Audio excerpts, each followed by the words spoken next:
Hey everyone, ready to unlock some passive income secrets? Sounds exciting. Let's dive in. Today, we're exploring 21 passive income ideas for beginners, an article from Mint Notion.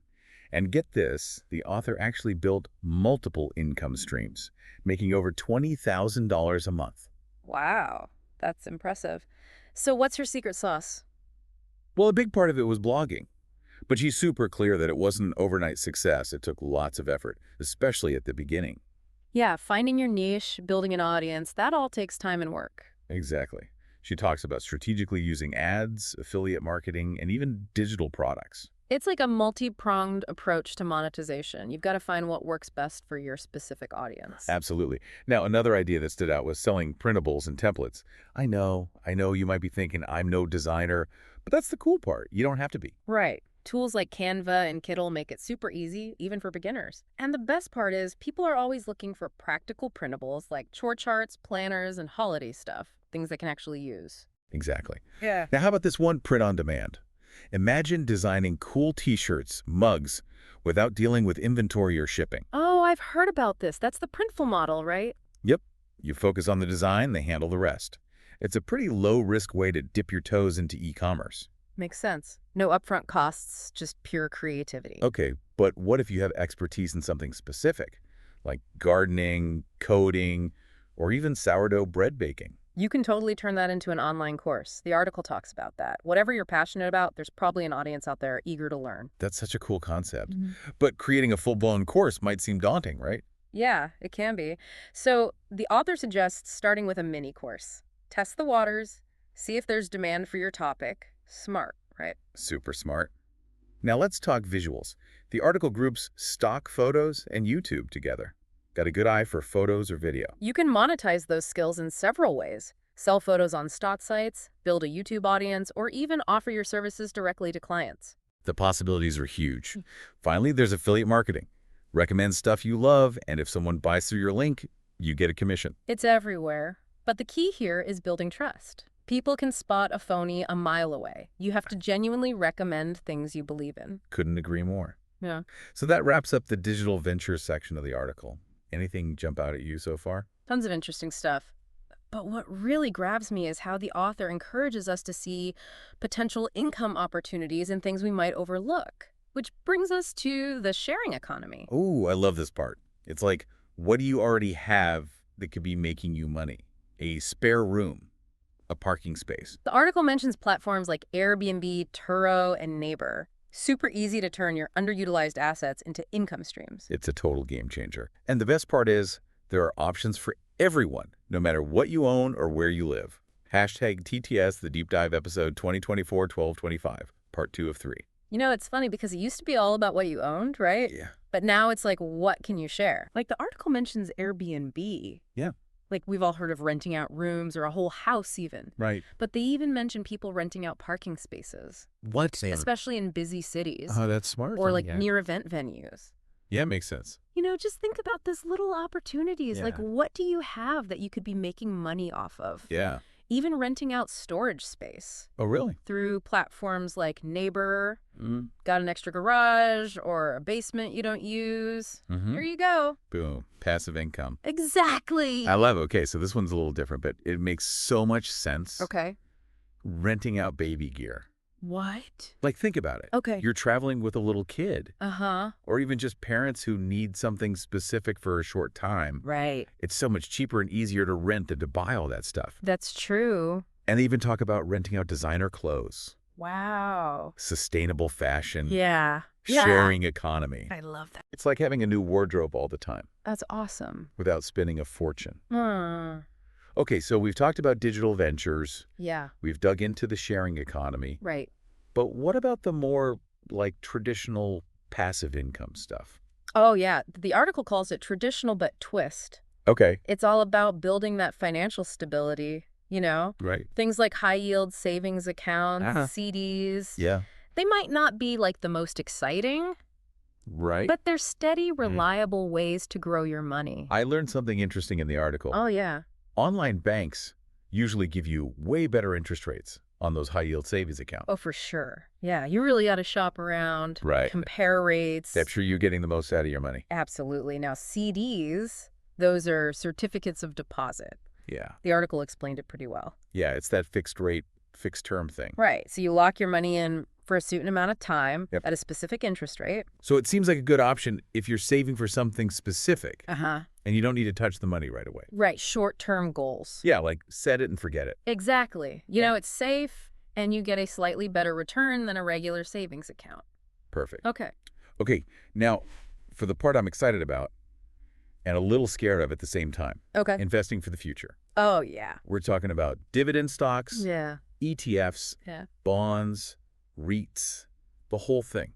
Are you ready to break this down for me? I'm ready. Let's do it. Okay, because I'll be honest, when I hear stock market, I kind of shut down. I get it. But think of it this way. When you buy a dividend stock, you're basically owning a tiny piece of a company. Okay. And you get to share in the profits through dividend payments. So like I get little bonuses just for being a part owner. Exactly. And the article mentions ETFs. Yeah, those are exchange traded funds. What are those? It's like a prepackaged basket of stocks that track a certain index or sector. Okay. So instead of picking individual companies, Right. you buy into a whole bunch at once. That's a lot less scary. It is. It's like having experts pick the stocks for you. Right. It helps you spread the risk, especially if you're new to investing. So ETFs are for people who want to dip their toes in, Exactly. not dive headfirst. There you go. Okay, what about bonds? Bonds are like loans you make to governments or corporations. They pay you interest Right. for lending them money. Unlike the bank, Basically, but smaller. yeah, the article said bonds are generally considered less risky than stocks, Okay. but they usually also have lower returns. Makes sense. So it's all about balance. Exactly. You can invest in bond funds too, right? You got this pool money from different investors to buy a bunch of different bonds. Okay, I'm seeing a theme here. Diversification. Definitely. Spread the risk, spread the rewards. Absolutely. Okay, now real estate? Oh, yeah. I've always been interested in owning rental properties, Uh-huh. but it seems like a lot of work. It can be, the author actually talks about her own rental property. Oh, cool. And she's really honest about the good and the bad. Right, like dealing with tenants and repairs and all the legal stuff. Yep, not exactly hands-off. But the article mentions REITs, Right. real estate investment trusts. Yes. Those are supposed to be a more passive way to invest in real estate. Exactly. So REITs are companies that own, operate, or finance income-producing real estate. Okay. When you invest in a REIT, you're buying a little piece of a whole bunch of properties. Oh, like I own a tiny bit of a shopping mall or an office building. Exactly. Or like a bunch of apartments. That's the idea. And REITs have to distribute a lot of their income to shareholders as dividends. So it can be a pretty steady passive income stream. That's awesome. Okay. And lastly, we have peer-to-peer lending. Yeah. This one seems a little complicated. It is. It's a little more niche, but it can be really profitable. How does it work? Peer-to-peer lending platforms connect borrowers and investors directly. Okay. So you're cutting out the banks. So it's like I'm my own bank. In a way. I'm lending money to people and businesses and getting interest. Exactly. The article says you can get higher returns than with regular savings accounts. Okay. But of course, there's more risk, too. Right. High reward, high risk. Always. So maybe peer-to-peer lending is something to look into after you've got the basics down. Yeah. And you're comfortable with a little more risk. Makes sense. So out of all these ideas, anything grabbing your attention? I'm really intrigued by REITs. Yeah. It seems like a great way to get into real estate without all the hassle. I agree. They offer diversification, potential for growth, and that passive income stream. Exactly. What about you? Anything piqued your interest?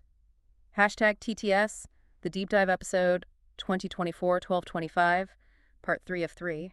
I'm kind of leaning towards building a portfolio of dividend stocks. Oh, nice. It just seems like a really solid way to build wealth, Yeah. you know, and create that passive income. Long-term thinking. I like it. Got to plan for the future, right? Absolutely. Maybe we'll have you back on as our dividend expert someday. Uh-huh.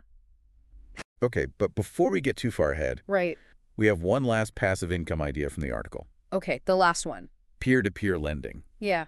What are your thoughts on that one? It's definitely different from the other stuff we talked about. For sure. But I kind of like the idea of connecting directly with borrowers, Right. cutting out the big banks. It feels very sharing economy. Exactly. More personal. Yeah, and the article said it could offer higher returns than regular savings. True, But there's that risk factor again. Always. You really have to do your research, Yeah. understand the platform, vet the borrowers. For sure. Not something to jump into blindly. Definitely not. Well, I think we've covered a lot today. We have. From digital ventures to the sharing economy, Right. traditional investments. Yep. Even peer-to-peer lending. I got to say, I'm feeling super inspired. What about you? Me too. It's amazing how many ways there are to create passive income. It really is. It's all about finding the right fit. Exactly what aligns with your interests, your skills, and your goals. Couldn't have said it better myself. But before we wrap up, Okay. I want to leave everyone with a little something to think about. Okay, I like it.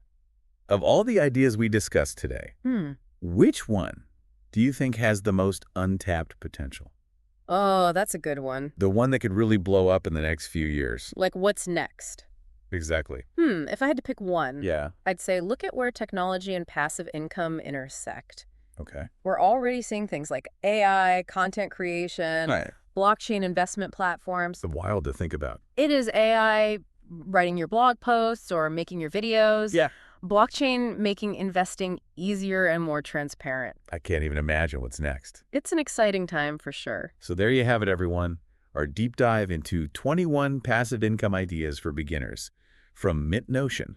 Thanks for joining us. We've explored tons of options. So many possibilities. I hope you're feeling inspired And ready to take action. to start building your own path to financial freedom. That's what it's all about. Until next time, keep learning, keep growing, and keep diving deep.